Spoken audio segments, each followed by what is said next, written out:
જય સિયારામ, જય શ્રી કૃષ્ણ। આ જગતમાં એવી 4 વસ્તુ છે તો કદી ભરાતી નથી। પહેલું એક સમુદ્ર। સમુદ્રમાં અનેક નદી ભળી જાય છે, પણ તોય સમુદ્ર ભરાતો નથી કે સલકાતો નથી। ક્યારે એવું બન્યું કે સમુદ્ર સલકાઈને આપણા ઘર સુધી પહોંચી ગયો? નહીં ને। તો એવી રીતે એક બીજું શમશાન। શમશાનમાં એક લાશ બળે અને બીજી તરત તૈયાર થઈ જાય, પણ તોય કોઈ દી શમશાન ભરાતું નથી।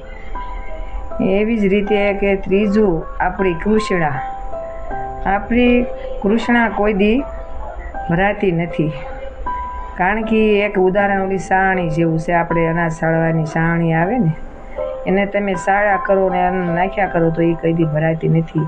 એમ આપણી કૃષ્ણા એક કોઈ દી ભરાતી નથી। અને ચોથું આપણું મન કોઈ દી ભરાતું નથી। મનની ઈચ્છા કોઈ દી પૂરી થતી નથી। એટલે એમાં એક ભિખારી હતો, પાત્ર લઈને ભીખ માગવા નીકળ્યો હતો। તો એને ભીખ માગતા સામો એક એને નારદજી મળ્યા। નારદજીને કીધું કે મને ભિક્ષા આપો, પાત્ર ભરી દો। તો નારદજી બોલ્યા કે મારી પાસે તો ભાઈ રૂપિયા નથી, તંબુરો છે, તો એ તો તમે ભક્તિ છે તો એ તમારે હોય જોઈએ તો માગો। ભિખારીને તો પૈસાની છે હોય આશા, કાંઈ એને ભક્તિની કાંઈ જરૂર ન હોય। તો પછી નારદજી ક્યાંથી કીધું કે હવે તમને એક હું એડ્રેસ લખી દઉં અને તમે જાણે કુબેર ભંડારીને ત્યાં જાઓ, ત્યાં તમારું પાત્ર ભરી દેશે।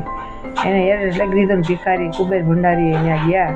અને કુબેર ભંડારી કહેશે ને કે કુબેર ભંડારી કહો એટલે કોઈ દી ભંડાર ખૂટે નહીં, ત્યાં અન્નની તાણ ન હોય।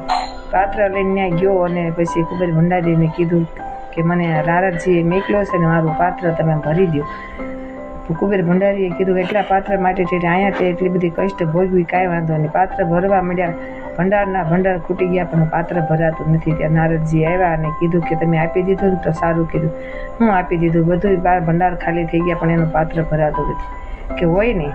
હા, તે જાય ભિખારીને બોલાવ્યો કે પાત્ર જાણવું પડશે। પાત્ર ઊંધું કરીને જોવે છે, ત્યાં પાત્ર ખોપરીનું હોય છે, કાંઈ એને ખાલું નથી, કાંઈ ફાંકું નથી। પણ જ્યારે આપણી આ ખોપરી છે ને એ કોઈ દી ભરાતી નથી।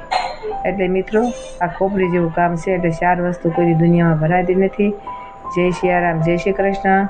ખુશ રહેજો અને આનંદમાં રહેજો।